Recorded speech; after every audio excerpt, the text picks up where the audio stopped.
इनको लगा कि हम लोग चेस करने में चोक कर देते हैं। मुझे लगा 19 नवंबर भूल गए ये लोग, सोचा फिर याद दिला दूं। अब तो अच्छे से याद आ गया होगा।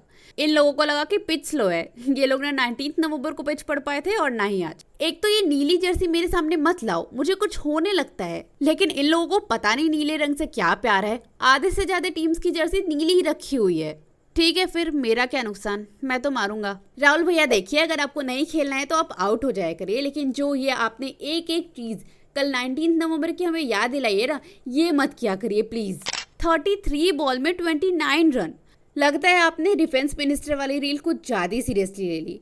देखिए वो सब मजाक के लिए होता है, उसको सीरियसली नहीं लेना होता है। उस दिन 19 नवंबर को ओडीआई में टेस्ट खेलने लगे थे और आज टी20 में। और सिर्फ केएल राहुल ही नहीं, एलएसजी का पूरा टॉप ऑर्डर फेल हो गया। क्विंटन डिकॉक 2 रन और मार्कस स्टोइनिस 3 रन बना के आउट हो गए।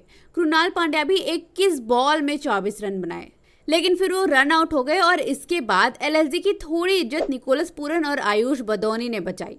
पूरन ने 26 बॉल में 48 रन बनाए और बदौनी ने भी अपनी हाफ सेंचुरी पूरी की, 30 बॉल में 55 रन बना की। और एलएसजी फाइनली 165 रन पे पहुंच पाई, जहां से इन्हें लगा कि सारे चेस करने में चोक कर देती है, तो क्या पता इनके साथ भी वही हो जाए। लेकिन एक बहुत बड़ी दिक्कत हो गई कि ट्रेविस हेड और अभिषेक शर्मा ने बहुत दिन से हैदराबादी बिरयानी नहीं खाई थी, तो उनका बहुत मन था कि आज वो जल्दी मैच खत्म करके बिरयानी खाने जाएं। इसलिए आते ही जो मारना शुरू किया है, 165 का स्कोर ऐसे चेस कर रहे थे जैसे 280 का स्कोर चेस करना हो। और जो पिच लखनऊ की बैटिंग के टाइम बहुत स्लो लग रही थी, वो अचानक से तेज हो गई। ट्रेविस हेड ने 15 बॉल में अपनी हाफ सेंचुरी पूरी की और अभिषेक शर्मा ने भी ये कुछ 17-18 बॉल में अपनी हाफ सेंचुरी पूरी की। इसके बाद भी इन दोनों ने जो तहलका ऑमलेट बनाया है, 165 का स्कोर चेस कर रहे थे और 9वें ओवर में केवल 9 रन बाकी था चेस करने के लिए। आईपीएल हिस्ट्री में एसआरएच ऐसी पहली टीम बन गई जिसने एक ही सीजन के पावर प्ले में 2 बार 100 से ज्यादा रन बनाए हैं।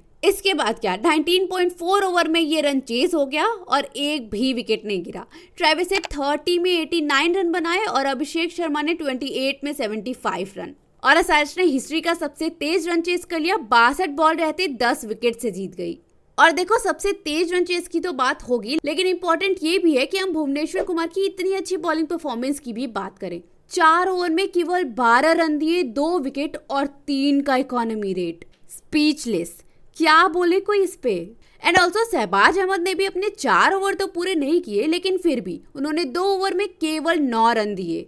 और अब गलती से तो मुझसे एलएसजी के बॉलिंग के बारे में मत पूछ लेना, क्योंकि क्या बताऊंगी मैं कि किसी का इकोनॉमी रेट 15 से कम नहीं था। कृष्णप्पा गौतम ने सबसे अच्छी बॉलिंग की एलएसजी की तरफ से, 2 ओवर में 29 रन दिए और 14.5 का इकोनॉमी रेट। और ये एलएसजी की सबसे अच्छी बॉलिंग है, तो आप बताओ मैं बुरी क्या ही बताऊं तुम्हें। एंड ऑफ कोर्स इन्हीं लोगों की मेहरबानी की वजह से एसआरएच 62 बॉल रहते 10 विकेट से जीती है।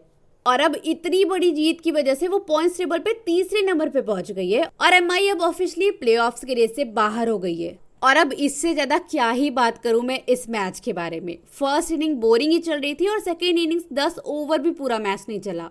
अब आज है आरसीबी वर्सेस पीवीकेएस और ये दोनों ही ये वाला मैच जीतना चाहेंगी, क्योंकि दोनों कहने के लिए तो प्लेऑफ्स की रेस में अभी भी हैं। देखो, 4 मैचेस आरसीबी एक साथ जीत जाए ये तो बहुत बड़ी ही चीज हो जाएगी, लेकिन फिर भी मैं चाहती हूँ कि ये बड़ी चीज हो, आरसीबी जीते, तो इसलिए बोल देती हूँ कि आरसीबी जीतेगी। तुम्हें क्या लगता है कमेंट्स में बताओ। लाइक शेयर सब्सक्राइब करना बिल्कुल मत भूलना। मिलते हैं अगली वीडियो में, तब तक के लिए thank you so much for watching. Bye.